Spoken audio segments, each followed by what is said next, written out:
প্রবেশ করে গেটের একদম সামনে একটি বাঁশের ঘর দেখলেন। কিসের ঘর? নবীজি চমকে গেলেন। জিবরাইল আমিন বললেন, নবী গো, আগেই চমকে যাবেন না, ঘরের কাছে যান। আল্লাহ পাক এই ঘরটাকেই নাজ নিয়ামত দ্বারা পরিপূর্ণ করে রেখেছেন। বলেন সুবহানাল্লাহ। সিদরাতুল মুনতাহার এক পাশে আছে 8টি জান্নাত, আরো এক পাশে আছে 7টি জাহান্নাম। জান্নাতও দেখা যায়, জাহান্নামও দেখা যায়।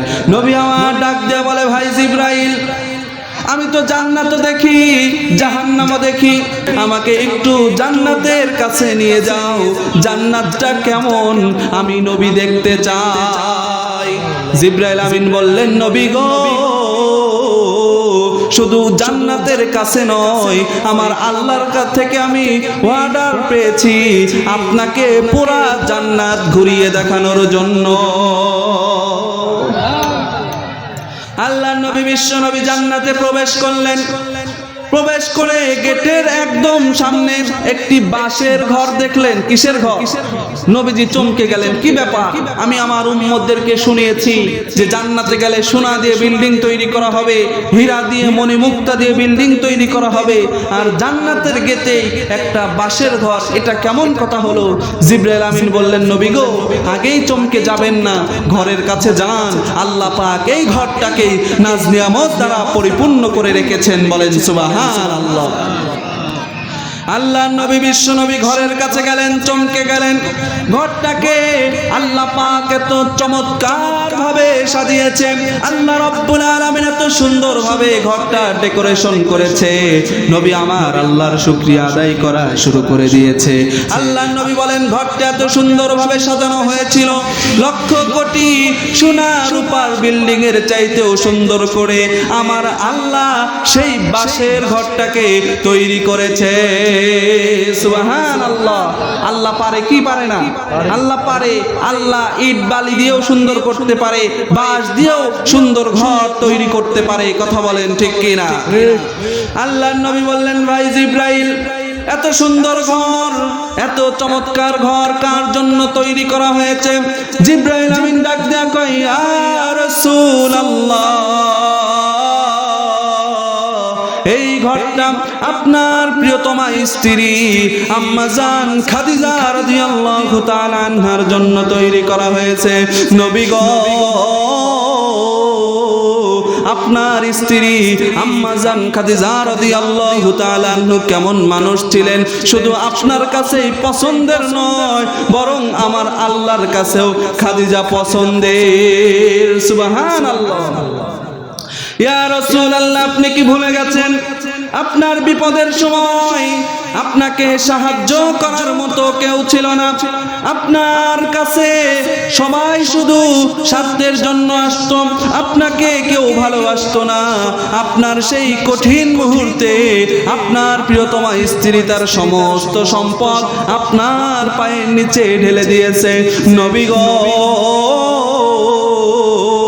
সবচাইতে বড় কথা হলো আপনার প্রিয়তমা স্ত্রী এমন একজন বান্দি ছিল, আপনি যখন রিসালাতের দায়িত্ব পেয়েছেন, ইকরা বিসমি রাব্বিকাল্লাযী খালাক, আপনি যখন এই দায়িত্ব পেয়েছেন, বাইরে কাউকে বলার সাহস পান না।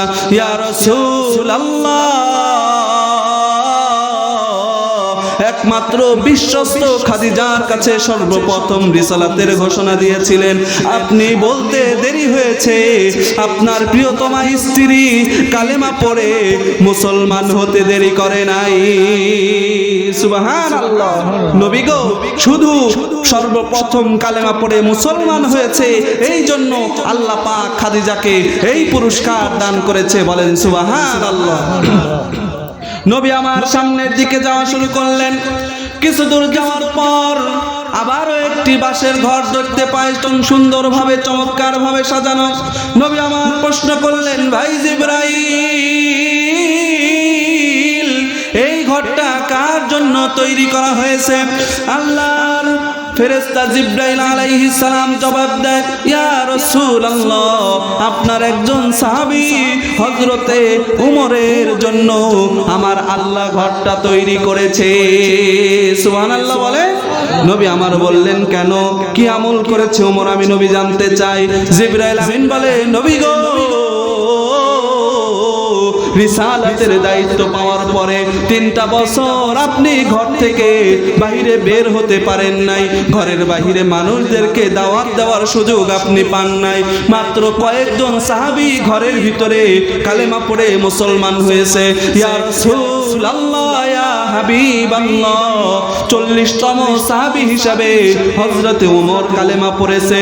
ওমর কালেমা পড়তে দেরি হয়েছে, আপনার হাত ধরে নারায়ে তাকবীর আল্লাহু আকবার বলে ঘর থেকে বের হতে দেরি করে নাই।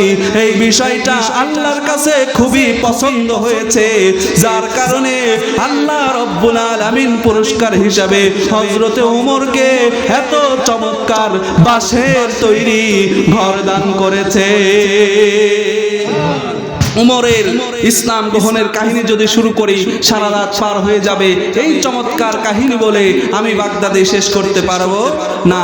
উমর রাদিয়াল্লাহু তাআলা আনহু ইসলাম গ্রহণ করে নবীকে বলছে, নবী আপনি অনেক ঘরের ভিতরে দাওয়াত দিয়েছেন, আর দরকার নেই। আমি উমর তরবারি নিয়ে বের হলাম, চলেন কাবার সামনে যাই, দেখি কে আছে।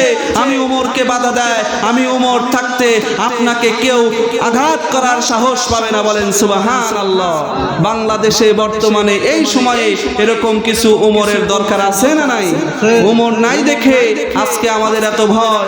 মুসলমানরা সব জায়গায় দাওয়াত দিতে পারে না, মুসলমানদেরকে বাধা দেওয়া হয়, কোরআনের মাহফিল বন্ধ করা হয়।